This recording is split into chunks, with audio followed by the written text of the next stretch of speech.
Assalamualaikum warahmatullahi wabarakatuh. Salam sejahtera untuk kita semua.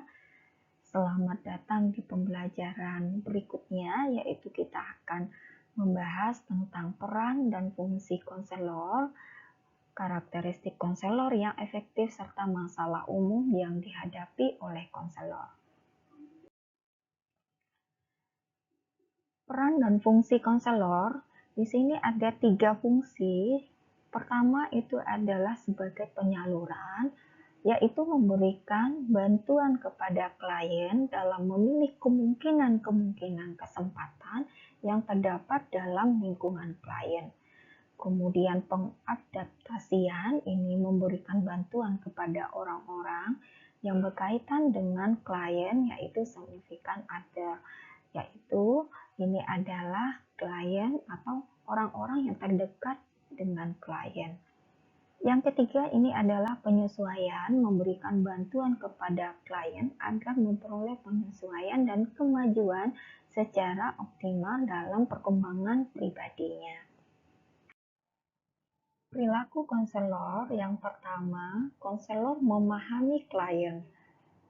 Yang perlu kita perhatikan di dalam konselor memahami klien itu adalah masalah apa yang sedang dihadapi oleh klien, bagaimana klien memandangnya, kemudian bagaimana lingkungan dengan kondisi yang mempengaruhi klien. Nah, kemudian bagaimana dasar dan penyusunan teori apa untuk menghadapi klien, serta langkah apa yang akan diambil selanjutnya juga oleh klien. Nah, di dalam memahami klien ini yang perlu kita perhatikan terhadap masalah-masalah yang sedang dihadapi oleh klien. Kedua, itu adalah konselor sebagai pribadi. Konselor sebagai pribadi dengan macam-macam konstelasi dan gambaran kepribadiannya, ini adalah akan mempengaruhi keberhasilan atau kegagalan dalam melakukan kegiatan konseling, khususnya kegiatan konseling sebagai profesi. Konselor sebagai pribadi ini ditekankan bahwa diri sendiri itu adalah sebagai alat yang digunakan untuk memberikan konseling. Nah, jadi diri kita nanti yang akan menjadi fasilitator untuk pertumbuhan yang positif dari klien. Jadi otomatis diri sendiri sebagai alat ini harus diri kita perbaiki lebih dahulu atau transformasi diri supaya diri kita lebih banyak nilai-nilai positifnya dibanding dengan klien. Jadi diusahakan kita sebagai konselor harus transformasi diri untuk menciptakan diri lebih banyak nilai-nilai positifnya. Ada 3 hal yang penting yang mempengaruhi konselor. Yang pertama itu adalah kualitas pribadinya, kemudian pengetahuannya tentang profesi. Nah, yang ketiga itu adalah keterampilan-keterampilan khusus di dalam konseling. Ketiga, konselor berempati. Menurut Roger, ini adalah empati bukan hanya sesuatu yang sifatnya kognitif, namun juga meliputi emosi dan pengalaman. Nah, kedua, usaha mengalami dunia klien sebagaimana klien mengalaminya.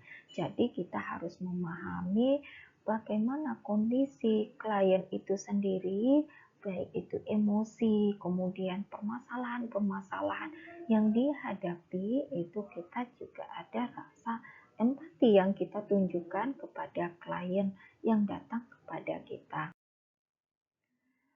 Kualitas konselor yang efektif itu adalah yang pertama, Naward, yaitu seorang konselor itu harus memiliki pengetahuan yang luas untuk menghadapi atau membantu masalah-masalah klien.